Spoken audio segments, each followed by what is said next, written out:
mais c'est Georges Marsan, maire de Monaco. Bienvenue sur Monte Carlo Inn.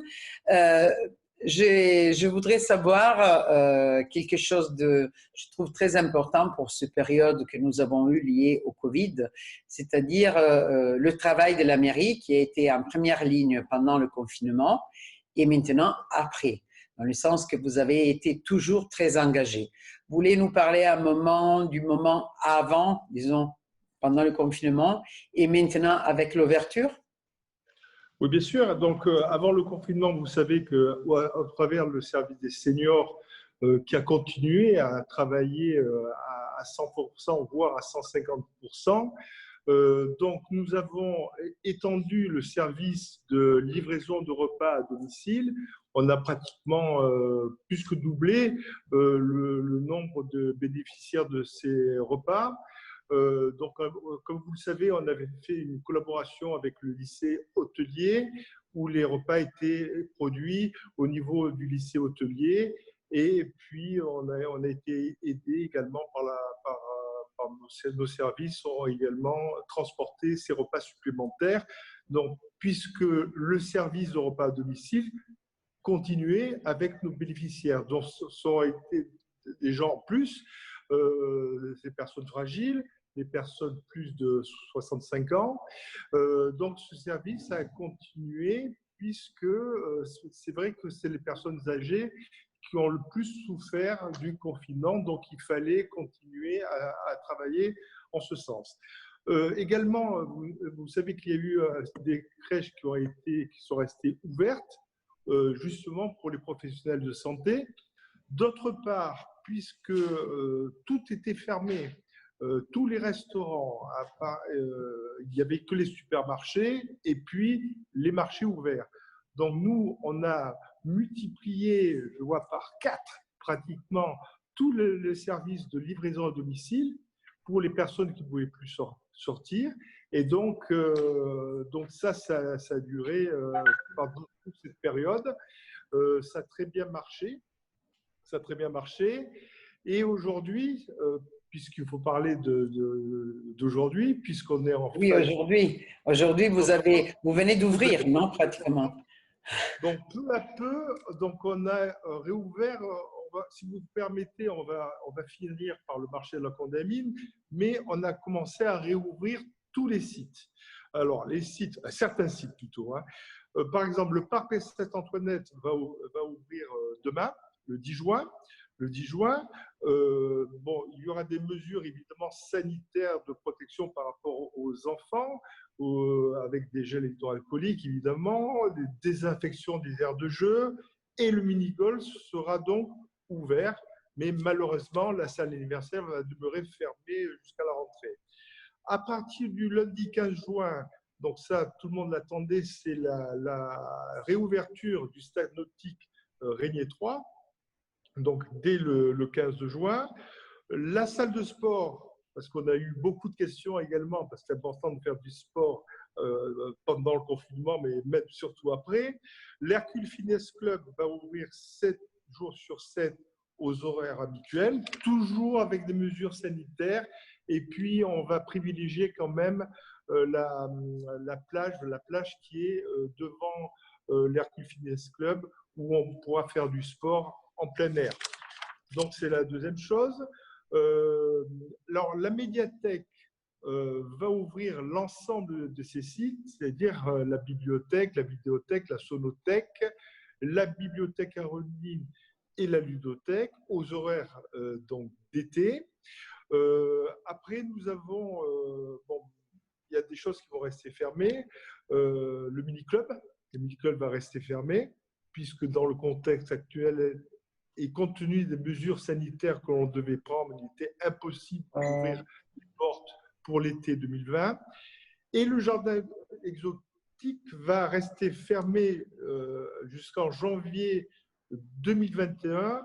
Alors, pour plusieurs raisons. La première des raisons, c'est des travaux importants de sécurité qui avaient déjà commencé sur les rochers et sur des réfections des passerelles. Il y a des gros travaux au jardin exotique.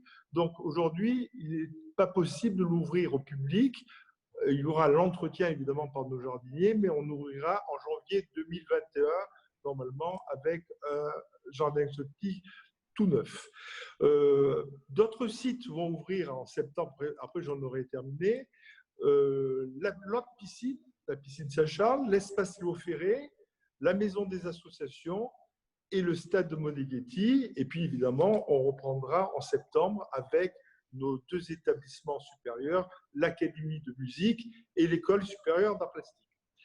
Alors, pour moi, la principale évolution sur cette phase de déconfinement, bon, évidemment, on va continuer avec, bon, les crèches vont réouvrir en partie, mais également pour les seniors. Pour les seniors, donc, on va continuer avec ces services. Pour la population monégasque qui sera sur le marché, et surtout le marché de la Condamine, donc vous savez que le marché était la restauration sur place, va ouvrir à partir d'aujourd'hui, donc va ouvrir le matin à l'intérieur. On a mis quelques tables à l'intérieur pour que les personnes puissent venir se restaurer sur place. Donc c'est le matin. Et le soir, vous avez vu depuis 2-3 jours, on a mis des tables à l'extérieur, donc il y a beaucoup de place. On doit évidemment continuer il y a des mesures sanitaires, des mesures de distanciation, puisque vous savez que c'est des tables où on doit être maximum 4 ou 6, avec une distance de 1,50 m. Donc aujourd'hui, si vous voulez, le marché de la Condamine s'est étendu sur la place d'Armes, sur la place. Et donc, il commence à y avoir beaucoup de monde. Ça a été un petit peu timide les premiers jours, mais aujourd'hui, il commence à y avoir beaucoup de monde. Et puis les restaurateurs recommencent à faire leur travail également. Et pas seulement le marché de la Condamine, mais également tous les restaurants aux alentours, dans tous les quartiers, puisque la mairie a fait son possible, à condition de respecter les conditions techniques et sanitaires, pour étendre les terrasses des commerçants. Et c'est très bien. Donc, la population monégasque va retrouver l'âme du marché de la Condamine, que ça a été toujours un centre vraiment de réunion de la population. Mais vous avez fait aussi un choix un peu extrême cet été. Vous avez décidé d'éliminer toutes les manifestations qui normalement se passent sur le port pendant la période d'été. Pourquoi cette choix, vu que c'était, disons, à l'air ouverte? Alors, les principales restrictions dans cette phase de déconfinement, c'est vraiment éviter les regroupements. Vous savez que même dans la ville, normalement, on ne doit pas se regrouper plus de personnes, etc. Donc, sur toutes les manifestations que nous avions sur le port, vous vous rappelez que l'année dernière, nous avions déjà un partenariat avec le Grimlet Forum. Donc, cette année, le Grimlet Forum ne fait pas ces manifestations. Nous avions trois pratiques sportives. Nous avions le karting, nous avions le basket et nous avions également le paddle. Là aussi, il n'était pas possible de travailler, de faire quelque chose de correct.